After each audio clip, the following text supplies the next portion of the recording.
नमस्कार व्यूअर्स, बहुत स्वागत आप सभी का। आप देख रहे हैं आपका अपना शो कॉफी पर कुरुक्षेत्र। मैं हूं सौरभ शर्मा, रोज की तरह आपके साथ। और आज फिर एक नया मुद्दा है हमारे सामने, आज जिस पर हम बात करेंगे बिल्कुल खुल्लम खुल्ला, क्योंकि आपसे हमारा यही वादा है, हम आपसे कुछ छुपाते नहीं है। जो बातें आप जानना चाहते हैं वही हम यहाँ पर बोलते हैं। वो बातें नहीं बोलते जो आमतौर पर आपको कोई प्रवक्ता या वैसे कोई टीवी की बातचीत में सुनाता हुआ, क्योंकि उसमें आधा सच होता है, पूरा नहीं। और यहाँ आधा कुछ नहीं है, सब कुछ पूरा आपको मिलता है।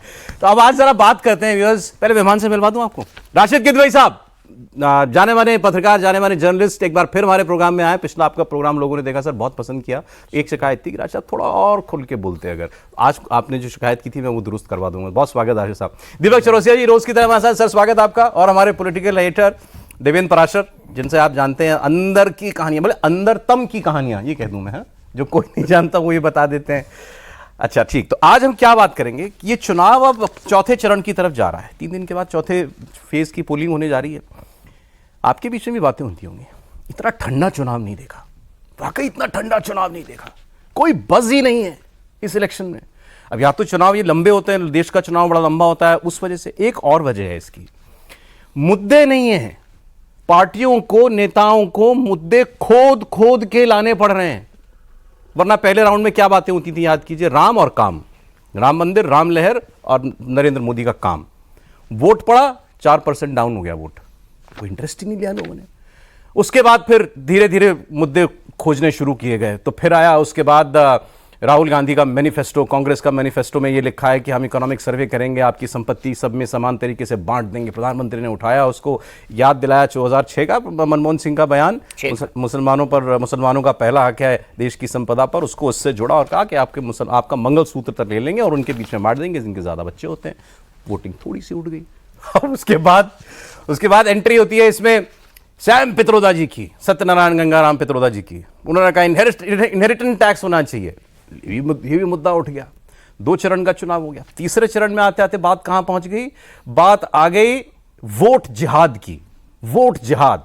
और आज क्या हो गया, आज जो खबर आई, ये देश में एक नया सर्वे हुआ जिसमें पता चला कि मुसलमानों की आबादी 1950 से 2015 तक इतनी बढ़ चुकी है और हिंदुओं की आबादी इतनी घट गई है। तो जो इलेक्शन राम और काम से शुरू हुआ था, वो इलेक्शन अब शुद्ध हिंदू और मुसलमान पर आ गया। इसमें कोई शक नहीं है, बिल्कुल कोई शक नहीं है। तो अब यही चलेगा क्या इस इलेक्शन में? अब वोट पड़ेंगे, देखिए कितना वोट बढ़ता है। पिछला तीसरे चरण में पॉइंट समथिंग का अंतर रह गया 2019 में और इस बार की वोटिंग में। मतलब वोटिंग धीरे धीरे उठ रही है, लेकिन चुनाव में कोई असल मुद्दा दिखाई नहीं दे रहा। राशिद साहब, आप क्या सुनते हैं लोगों से? देखिए, बात यह है कि जब कोई सरकार होती है, और सरकार भी एक कामयाब सरकार, 10 साल में, मतलब 5 साल बाद फिर उसको 5 साल का मौका मिला, उसके पास कहने को बहुत कुछ होता है। अंतर्राष्ट्रीय स्तर पे क्या क्या कामयाबी हुई, अर्थव्यवस्था में क्या कामयाबी हुई, देश के जो सोशियो इकोनॉमिक इंडिकेटर्स हैं वो कितने अच्छे हुए। लेकिन और मोदी की गारंटी, क्या आप मोदी की गारंटी सुन रहे हैं? मैं आपसे सवाल पूछ रहा हूँ, हाँ, क्या मोदी की गारंटी की बात सुन रहे हैं? अब मोदी की गारंटी की बात, क्योंकि आपका जवाब ना में है, तो मोदी की गारंटी की बात नहीं हो रही है। आप बोल लीजिए, फिर मैं बोलूंगा। मोदी की गारंटी की बात नहीं हो रही है, इसका मतलब वो चीज जम नहीं रही है। अब कोई व्यक्ति या कोई राजनीतिक दल जिसका इतना बड़ा तंत्र है, जितना इतना वोट परसेंटेज है, और उसकी बात तब भी नहीं जम रही है। 10 साल में एक शानदार परफॉर्मेंस की, वो परफॉर्मेंस की बात ही नहीं हो रही है, और दूसरी बातें हो रही है, भावनात्मक मुद्दों की बात हो रही है। तो वो क्यों हो रही, गोल पोस्ट क्यों चेंज हो रहा है? इसका मतलब कहीं ना कहीं बेचैनी है, जनता भी बेचैनी है, राजनीतिक रूप से मोदी जी के अंदर बेचैनी है, बिल्कुल बेचैनी है। और इस तरह से मुद्दे, मतलब आप मुद्दे कहे, मैं तो कहता गड़े मुर्दे उखाड़े जा रहे हैं। एग्जैक्टली, गड़े मुर्दे उखाड़े जा रहे हैं। तो सही बात। अच्छा, दोनों तरफ से रिजर्वेशन कहां से मुद्दा आ गया देश इस चुनाव में? रिजर्वेशन का क्या मतलब जो राहुल गांधी ने कहा, कहीं इश्यू था ही नहीं, कोई ऐसा काम नहीं सरकार ने काम कर रहे हैं। सिमिलरली इधर से हिंदू मुसलमान जो शुरू हुआ, उसका कोई रेलेवेंस नहीं था। क्या देश के प्रधानमंत्री राहुल गांधी का अनुसरण करते हैं? ना, मैं तो आपकी बात आगे बढ़ा रहा हूं। आपने कहा गड़े मुर्दे उखाड़े जा रहे हैं, तो वो दोनों तरफ से हो रहा है। आपने कहा काम की बात, मैंने दिन में भी ये बात कही थी, दिन के वाले प्रोग्राम में। 45 मिनट से 1 घंटे की स्पीच प्रधानमंत्री देते होंगे एक रैली के अंदर, तो उसमें क्या बोलते होंगे? उसमें वो काम भी बताते हैं, अपने ये कर दिया, घर बना दिया, टॉयलेट बना दिया, जल से नल से जल, सब कुछ बता दिया। उसके बाद जो वो लास्ट के 10 मिनट में जो बात होती है, हेडलाइन वो बनती है, चर्चा उसी की होती है। ऐसी मासूमियत पे आदमी को ना, आप बताइए, बात गलत है? नहीं, देखिए, कोई भी पॉलिटिकल पार्टी, वो जानबूझ के कह रहे हैं, बिल्कुल, वो जानबूझ के कह रहे हैं, आई एग्री। और देखिए आप कितनी जल्दी, कोई आदमी, आचार्य प्रमोद कृष्णन, उनकी क्या कांग्रेस में हैसियत थी, क्या थी, कहीं कुछ बोले, पुराना बोले, कुछ बोले, और उसको लेकर के उस चीज को हाईलाइट किया जा रहा है। मतलब आप देखिए कि क्या स्तर क्या है भाई, देश का प्रधानमंत्री बोल रहे हैं और सोर्स कहां पर है, रेफरेंस पॉइंट कहां से आ रहे हैं, पुरानी बातें बोली जा रही है। क्या सलमान खुर्शीद की भतीजी ने कह दिया वोट जिहाद, ये क्या उनके स्तर का या उनके लेवल की बात है? सर मैं भाई बराबर वालों से बात होती है। मैंने ये बिल्कुल नहीं कहा कि प्रधानमंत्री बातें नहीं कर रहे हैं, वो कर रहे हैं, फैक्ट है। मैंने केवल इतना कहा यही बातें चर्चा में आ रही हैं, इसका मतलब लोगों के अंदर बज़ क्रिएट करने के लिए इन्हीं चीजों का सहारा लिया जा रहा है, वरना काम बाकी सब चीजें पीछे रह गए। आप जो कह रहे हैं मैं वही बोल रहा हूं, इसीलिए मैंने इसको कहा ठंडा चुनाव। मुद्दे का आपने कहा गड़े मुर्दे उखाड़ने पड़ रहे हैं, मैं कह रहा हूं कि मुद्दे उखाड़ के लाने पड़ रहे हैं कहीं कहीं से। अब ये क्या बता रहा है, लोगों में चुनाव को लेकर इंटरेस्ट नहीं है क्या? बीजेपी के वोटर्स के हिसाब से सौरभ देखें तो उसमें उन लोगों को वो एक्साइटमेंट नहीं है, क्योंकि वो मान के चल रहे हैं कि बहुत आसानी से जीत रहे हैं। अपोजिशन के हिसाब से देखिए तो उनके पास कोई इंसेंटिव नहीं है, क्योंकि वो मान चुके हैं कि वो हार रहे हैं। बीजेपी अभी इस काम को क्यों कर रही है, इसमें कोई दो राय नहीं। हिंदू मुसलमान क्यों कर रही है? हाँ, इसमें कोई दो राय नहीं कि वो एक बेचैनी है, और वो बेचैनी इस बात के लिए नहीं है कि सरकार बनानी है, वो बेचैनी इस बात के लिए कि हमें 400 का आंकड़ा छूना है। और वोटर्स के अंदर वो को लेकर भी कोई बेचैनी नहीं है, एक दूर दूर तक नहीं। अच्छा, पिछले परफॉर्मेंस से आगे बीजेपी जाएगी। बीजेपी के हर एक रणनीतिकार को स्पेसिफिक वोट के हिसाब से पता है, बूथ के हिसाब से। हर एक वोटिंग चरण के वोटिंग के बाद 5-5 एग्जिट पोल का फीडबैक बीजेपी खुद ले रही है, सीट वाइज, बूथ वाइज, हर एक चरण के। वो क्या कह रही है रिपोर्ट? वो एकदम से है कि पिछली बार मान लो यूपी का उदाहरण मैं आपको दूं, पहले फेज में जब यूपी का चुनाव हुआ तो नैरेटिव क्या बनाया गया, बीजेपी का प्रदर्शन बहुत खराब। 2019 में बीजेपी उन 8 सीटों में से 3 सीटों पे जीती थी। इस बार 5 पे क्लियर कट जीत है, 6ठी पे फाइट है, 2 मुश्किल में है। सीटें बढ़ अब इस फीडबैक के आधार पर सोचिए अब क्या होगा।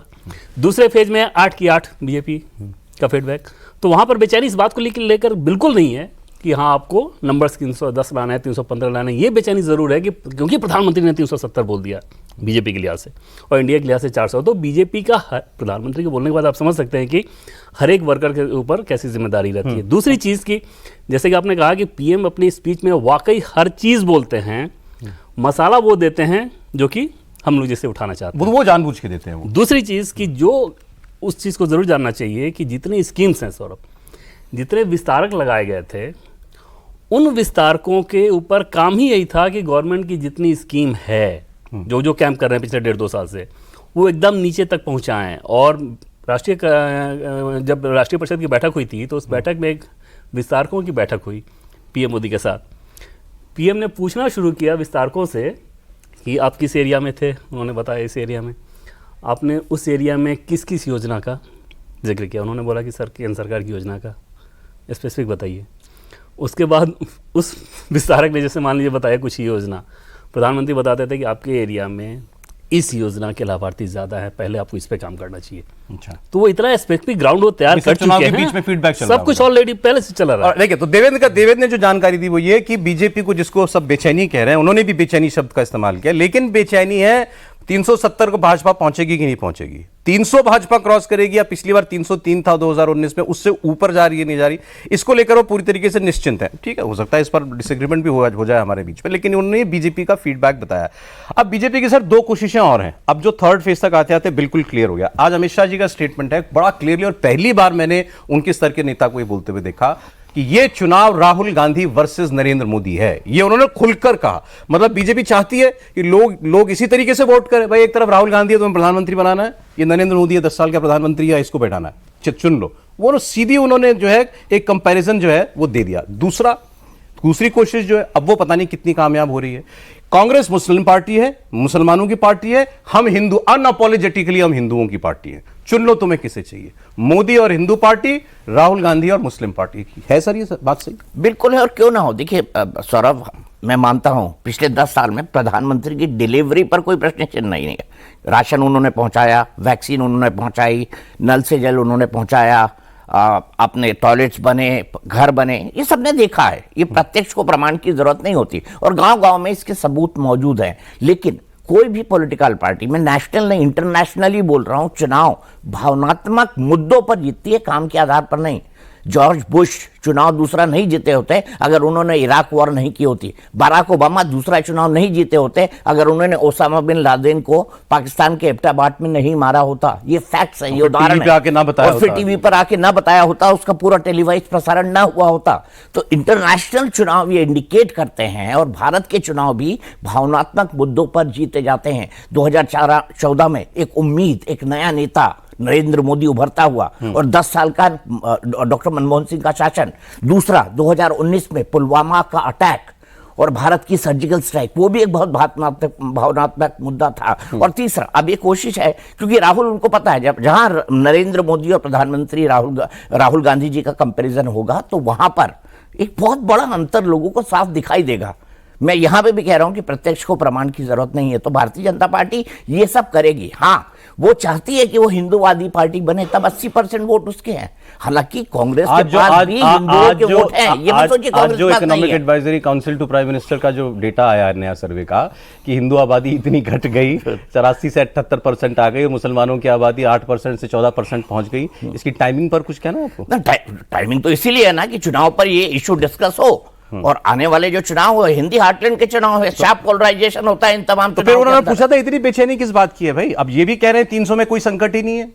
303 में भी उनको कोई संकट नहीं है, लेकिन अगर उनकी 303 से एक भी कम आती है तो जो कांग्रेस का नैरेटिव कहेगा ना, मोदी हार गया, जीत भी जाएंगे 272, वो तो वो कहेंगे मोदी हार पड़ता है, तीसरी बार नरेंद्र मोदी प्रधानमंत्री बन जाएंगे। मैं कह रहा हूं कोई फर्क नहीं पड़ता। ये नैरेटिव का मुकाबला है, और जब कोई चुनाव लड़ रहा है तो भारतीय जनता पार्टी ने अब चुनाव लड़ने की कई सारी वैक्सीन लगवा ली है, और उसका साइड इफेक्ट भी उनको नहीं है। नहीं, कोविशील्ड का साइड इफेक्ट बहुत वैक्सीन लगवा ली उन्होंने। इन्होंने तो कह दिया कि बीजेपी निश्चिंत है 303 प्लस को लेकर के। मैं 2019 से कंपेयर, तो रशीद भाई से पूछ लीजिए, आप भी कन्विंस्ड हैं इस बात से? बिल्कुल कन्विंस्ड। राशिद साहब, ये वोटर के ऊपर है। हर चुनाव अलग होता है। 2004 का चुनाव अलग था, 9 का अलग था, 14 का अलग था। हर चुनाव अलग होता है। आपकी रीडिंग तो होगी, असेसमेंट नहीं, रीडिंग की कांग्रेस 272 ला रही है। देखिए देवेंद्र जी की बात, या हमारे मित्र दीपक जो कह रहे, भाई देखिए आपको याद होगा G20 समिट हुआ था देश भर में, पूरा एक बिल्डअप हुआ था कि साहब ये बहुत अच्छा मोदी जी के समय में अंतर्राष्ट्रीय स्तर पे, और हर भारतीय को बड़ा गर्व महसूस हुआ। उसके बाद राम मंदिर के जो प्राण प्रतिष्ठा सेरेमनी हुई, उसके बाद एक पूरा हाइप हुआ। तो तमाम चीज़ें और इस तरह के अनेक मैं बता सकता हूँ, अर्थव्यवस्था को लेकर के और सरकार के कामों को लेकर के, जिसको लेके हुआ कि साहब मोदी जी का बिल्कुल पल्ला भारी है, और बहुत ज़्यादा भारी है, बहुत ज़्यादा भारी। उसके बाद में वही मैं कह रहा हूँ, तमाम स्कीम है, आप जो सर्वे की बात कर रहे हैं, पन्ना प्रमुख का फीडबैक सब कुछ है, लेकिन आप आश्वस्त नहीं है। किस चीज, किसको लेकर आश्वस्त नहीं, जो भी चाहे वो 303 की करे, 370 का लेगा, हर राजनीतिक दल का एक बेंचमार्क होता है, और जो जीत जो होती है वो जीत होती है। हाँ। हार होती है। अगर किसी राजनीतिक दल को 272 से कम सीटें मिली तो वो आपको लगता है इस वक्त प्राइम मिनिस्टर मोदी अब 272 को लेकर आश्वस्त नहीं है? भाई जो जिस तरीके का नैरेटिव सेट कर रहे हैं, जिस तरह की बातें बोल रहे हैं, जिस तरह की चीजें कही जा रही है अमित शाह जी के माध्यम से या प्रधानमंत्री के माध्यम से, वो बिल्कुल साफ दर्शाता है कि भाजपा नरेंद्र मोदी जी 272 को लेके आश्वस्त नहीं है। टीवी स्टूडियो में लोग आश्वस्त हैं। आप हैं? मैं तो जनता की तरफ देख रहा हूँ, जो जनता है वो सर ऐसा मत कीजिए। एक सवाल पूछूं राशिद भाई से। सौरभ जी आपकी परमिशन से सवाल। बिल्कुल।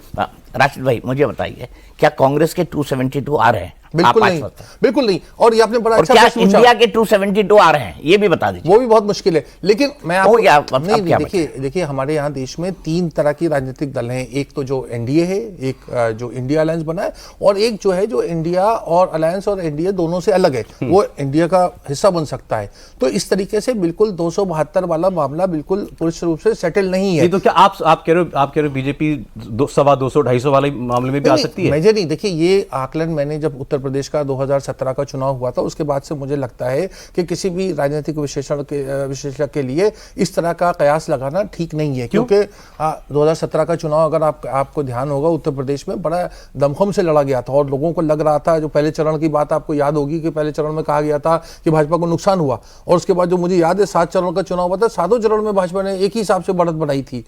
तो जो ये हमारा जो विज्ञान है या ज्ञान है, आधे से ज्यादा चुनाव हो गया सर। नहीं, वही मैं कह रहा हूं इसको, लेकिन कहना आपके पास दोनों तरह के तथ्य हैं। बात यह है कि राहुल गांधी को क्यों प्रधानमंत्री के रूप में प्रस्तुत किया जा रहा है। क्या राहुल गांधी ने कोई ऐसा बयान दिया? क्या राहुल गांधी की पार्टी से किसी ने कोई बयान दिया? क्या इंडिया अलायंस ने बयान दिया? सच्चाई तो यह है, और दीपक जी भी जानते हैं कि देखिए ये चुनाव जो विपक्ष के इस जरिए से ये चुनाव जो था क्षेत्रीय दलों का चुनाव था, ममता बनर्जी का, अरविंद केजरीवाल का, ऑपोजिशन की सारी पार्टियों में सिंगल लार्जेस्ट पार्टी कौन होगी?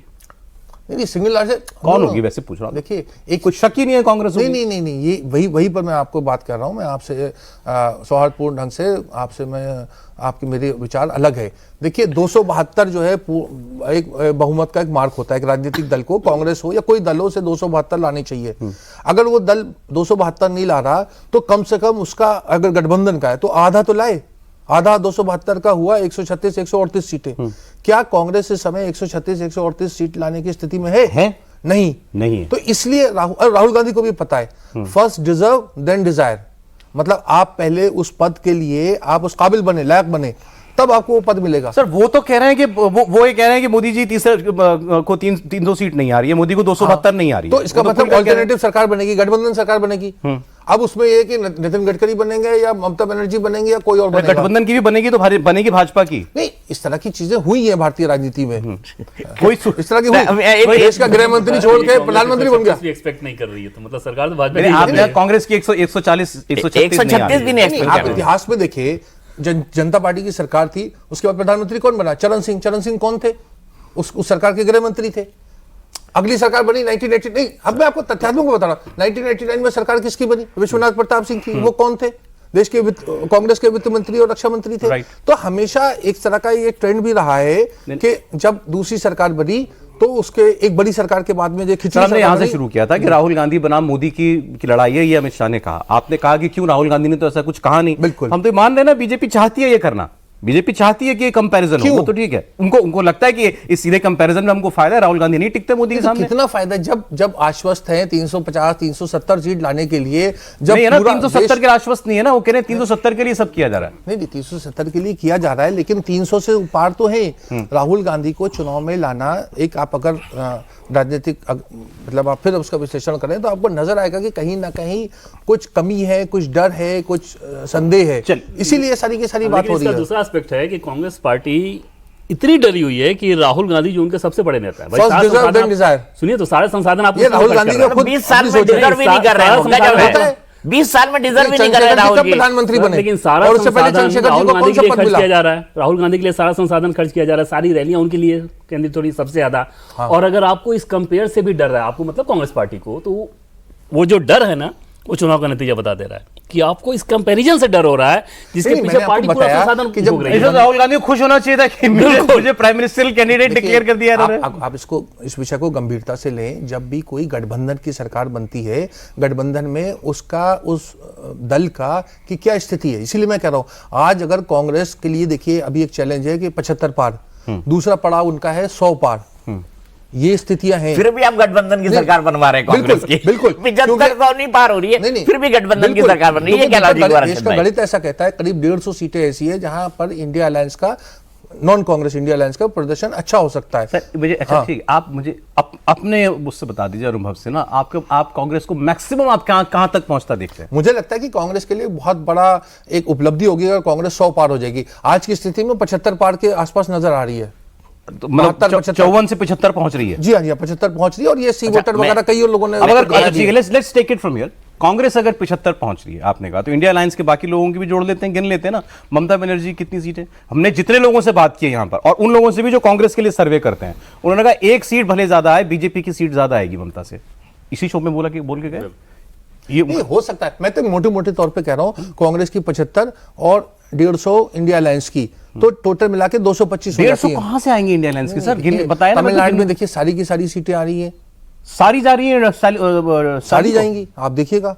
अच्छा। तकरीबन देखिए ये तो अब यहाँ पर बहस होती है। 39 तमिलनाडु, आगे चलते हैं। हाँ, 20 केरला, आगे चलिए। हाँ नहीं, केरला में तो कांग्रेस की सीटें ज्यादा आएंगी, जो भी हो, कांग्रेस और लेफ्ट हो जाएगी तो इंडिया में। आप महाराष्ट्र देखिए, आप बिहार देखिए, आप इन सब राज्यों को भी देखिए, तो आप वहां की सारी सीटें दे रहे हैं। सारी सीटें देखिए, जो महाराष्ट्र में देखिए, महाराष्ट्र में तो ऐसा है कि किस तरफ जाएगा किसी को कोई आइडिया नहीं है। अब बात यह है कि भाजपा को पिछली बार जो था, जैसा हम जानते हैं 48 में से 42 गठबंधन को मिली थी।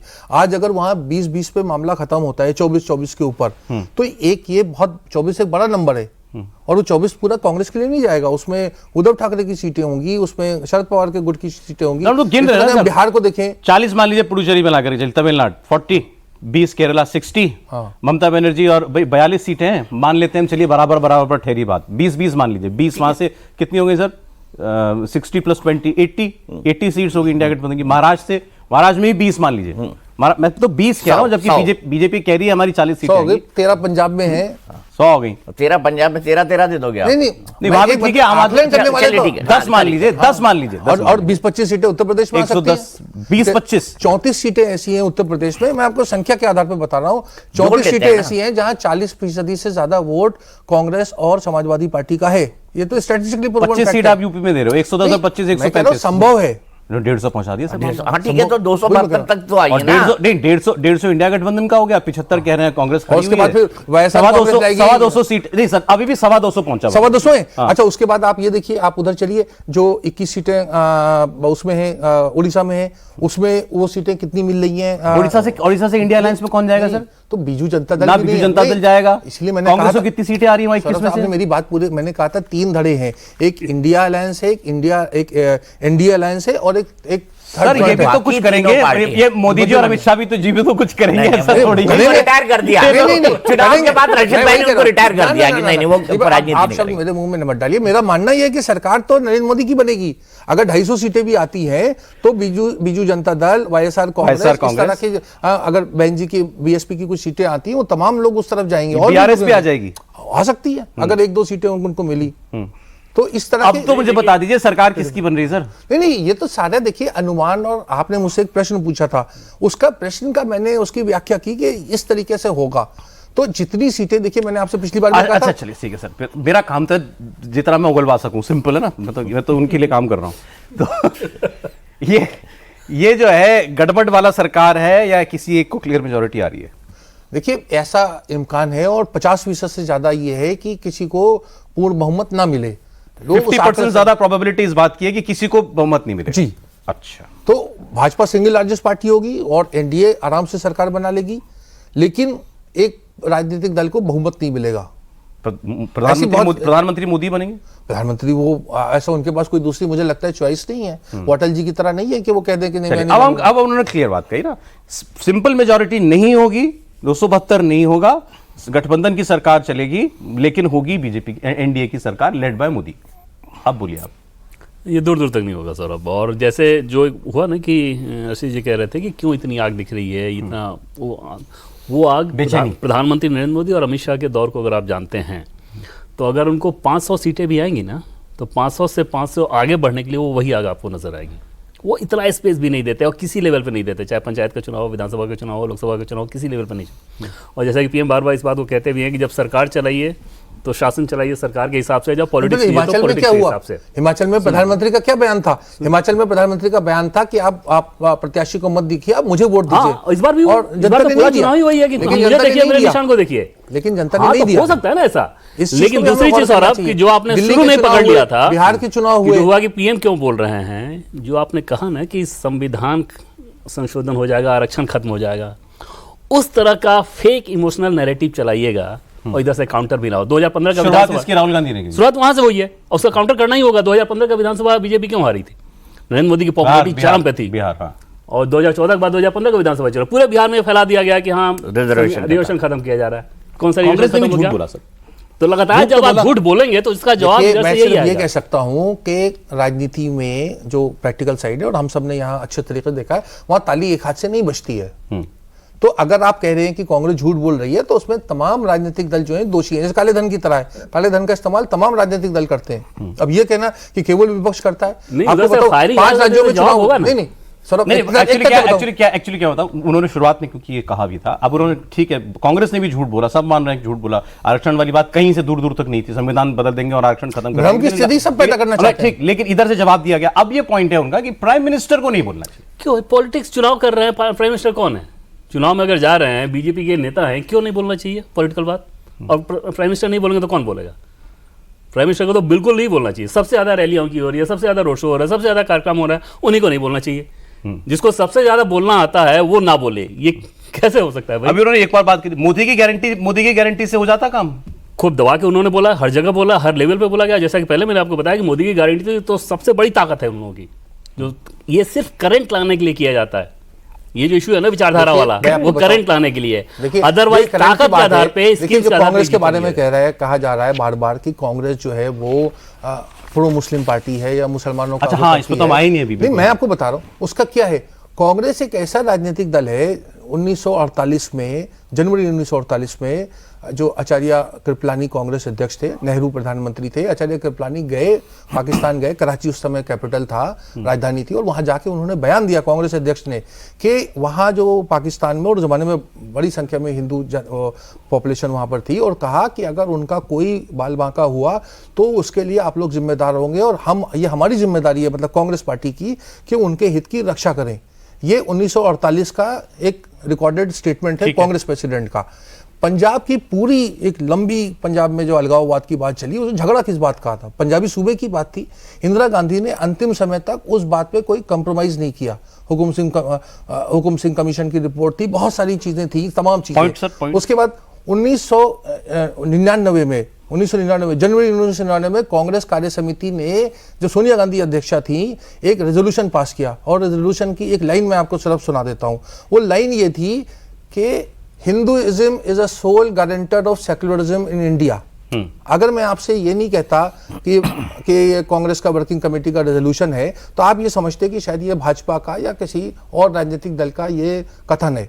Hinduism is a sole guarantor of secularism in India. Fine. ऐसी राजनीतिक दल जिसका वीएन गाडगिल, जिसे दीपक उसको सर मैं इसलिए रोक टोक रहा हूं। आपने कहा कि ऐसी पार्टी को मुस्लिम पार्टी कैसे कह सकता है? बताइए। ठीक है, बस एक चीज कहूंगा। विठल गाडगिल जो कांग्रेस के आइडियोलॉग थे, बार बार कहते थे कि अगर पूरे के पूरे देश के मुसलमान 18% 16% वोट दे दे तो भी हम कभी 82% से हम कैसे जीतेंगे? सर एग्जैक्टली मैं आप चलिए, आपने जो बोला, मैं ये कह रहा हूं, इस चुनाव में मुसलमान जो हैं वो कांग्रेस पार्टी के पीछे खड़े हैं कि नहीं खड़े हैं? राहुल गांधी के पीछे खड़े हैं कि नहीं खड़े हैं? और ये आरोप नहीं है, ये सवाल है केवल। देखिए, मैंने इस सब चीज़ों का अध्ययन किया है, और ये चीज़ें जो होती हैं ये थोड़ी सी कॉम्प्लिकेटेड होती हैं। जैसे अंग्रेजी में कहते हैं टेक्स टू टू टैंगो।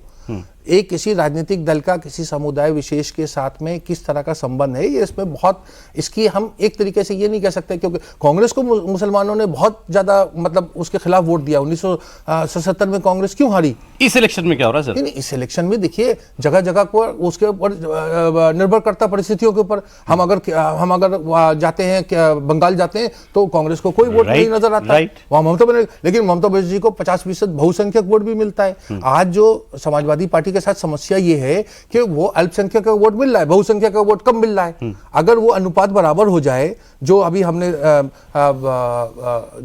अभी तेलंगाना में देखा, तेलंगाना में कांग्रेस को बहुसंख्यक भी वोट मिला, अल्पसंख्यक भी मिला। मैं ऑब्वियसली मुसलमान जो है वो वोट बीजेपी के खिलाफ कर रहा है। जहां जो उसको दिखेगा मजबूत है बीजेपी के खिलाफ, उसको वोट करे, तो फैक्ट इसमें कुछ छुपाने वाली बात है नहीं। जहां जहां कांग्रेस और बीजेपी का मुकाबला, वो कांग्रेस के पीछे खड़ा है। अब इसको बीजेपी इस तरीके से इसकी को बीजेपी इस तरीके से खड़ा पेश करती है कि ये देखो, ये तो मुसलमानों के वोट के लिए करते हैं सब कुछ जो करते हैं।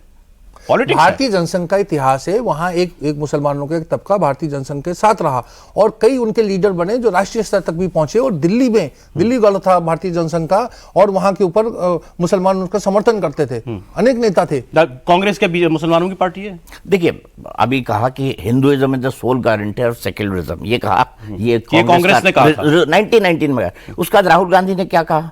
उनको हिंदुत्व खराब दिखाई देता है। कांग्रेस के नेता, हाँ, हिंदुत्व खराब। हाँ, तो ये हिंदुइज्म और हिंदुत्व में अंतर क्या है भाई? वो अंतर करते हैं। जैसे जुदाइज्म और ज़ायनिज्म में फर्क है। मैं अपनी बात कह देता हूं। मैं सिर्फ इतना कहना चाहता हूं, फिर क्यों कांग्रेस के नेता कहते हैं कि बोको हरम की तरह है? फिर क्यों कांग्रेस के नेता हैंडल तो कांग्रेस वाले देते हैं? क्यों राहुल गांधी कहां से आ गया? क्यों राहुल गांधी कहते हैं विकीलीक्स के टेप के अंदर? खुर्शीद की जो भांजी भतीजी जो भी हैं, और वो समाजवादी पार्टी में हैं, और उनका कोई कथन है, क्या वो कथन इस तरह से तो भाजपा के में अनेक लोगों के दिया कुमारी ने क्या बोला? पार्टी के अधिवेशन में भगवा आतंकवाद कहा जाए, उसके बाद भगवा आतंकवाद जिस सज्जन ने कहा, धारा 370 सुनिए, धारा 370 हटाने को लेके पार्टी के हिसाब से बात सुन लीजिए पहले मेरी बात। धारा 370 हटाने पे आपको एतराज हो, फिर भी आपको डाउट होना चाहिए कि मुस्लिम पार्टी अरे चलिए सर, अयोध्या को लेकर डाउट धारा होना चाहिए। 370 मुसलमानों की समस्या नहीं है। Alright, sir. बिल्कुल वही मैं- वजह है, मैं- देश के मुसलमान की बात- मैं सब सर, देश सब बात- चीजें एक लाइन में कंक्लूड करता आप हूं। conclusion हाँ, नहीं बिल्कुल। समय नहीं राशिद भाई ने इतनी सारी बातें की आज। जो नहीं, सैफरन टेरर की बात साफ करना चाहिए। जिस सज्जन ने कहा, हाँ। जो गृह सचिव थे, वो ऐसा आज किस ऑफिसर पार्टी के में चलते है political और आदमी करती है। और किस पोजीशन ये- में है? आधा चलिए सर, एक ओके, सेकंड। सर, मंत्री का राशिद था, भाई बोला ना किसने? हमारे आरएसएस के ट्रेनिंग कैंप चलते हैं, टेरर ट्रेनिंग कैंप चलते हैं, किसने कहा था? गृह मंत्री के गृह मंत्रालय के डॉक्यूमेंट थे। समय कंक्लूजन मुझे करना है। मेरे आप को एक सिर्फ एक ही conclusion चीज दे रहे हैं। कंक्लूड करनी है। मैंने राशिद भाई को आज सुना, बहुत ध्यान से सुना। राशिद भाई मध्य प्रदेश में रहते हैं, जलेबी बहुत खाने लगा है। गोल गोल गोल। घुमा ही दिया उन्होंने और बना दी, कई जलेबियां बना दी आज। Thank you। लेकिन आज का सार क्या है, आज के शो का कंक्लूजन क्या है? इन्होंने कहा कि ये जो भी आप इसको बेचैनी कह लीजिए, या प्रधानमंत्री जिस तरीके की बातें कर रहे हैं, या जो भी नैरेटिव चुनावों में चला रहे हैं, हिंदू मुसलमान हो रहा है, वो इसलिए नहीं कि उनको सरकार हमारी बन रही है इसमें कोई डाउट है, इसीलिए कि 370 बोला हुआ और एनडीए 400 बोला हुआ, उसमें कमी ना छूट जाए। 300 प्लस जाने में वो कह रहे हैं बीजेपी आश्वस्त है। आप इससे इत्तेफाक रखते हैं, दीपक जी भी इससे इत्तेफाक रखते हैं। राशिद साहब ने यह कहा किसी को सिंगल अपने दम पर मेजोरिटी नहीं मिलेगी। मैंने कहा 50%। हाँ, 50%, चलिए 50% से ज्यादा प्रोबेबिलिटी इस बात की है कि किसी को अपने दम पर मेजोरिटी नहीं मिलेगी, लेकिन सरकार एनडीए की बनेगी और प्रधानमंत्री नरेंद्र मोदी बनेंगे। चलिए, आजकल तो सब कुछ ऑनलाइन पड़ा रहता है, सब निकाल के देखेंगे लोग 4 जून के बाद किसने क्या कहा था। बहुत शुक्रिया व्यूअर्स आप सबका, आज एक बार फिर हमें सुनने के लिए। राशिद साहब बहुत शुक्रिया आपका, दीपक जी, देवेंद्र बहुत शुक्रिया आपका भी।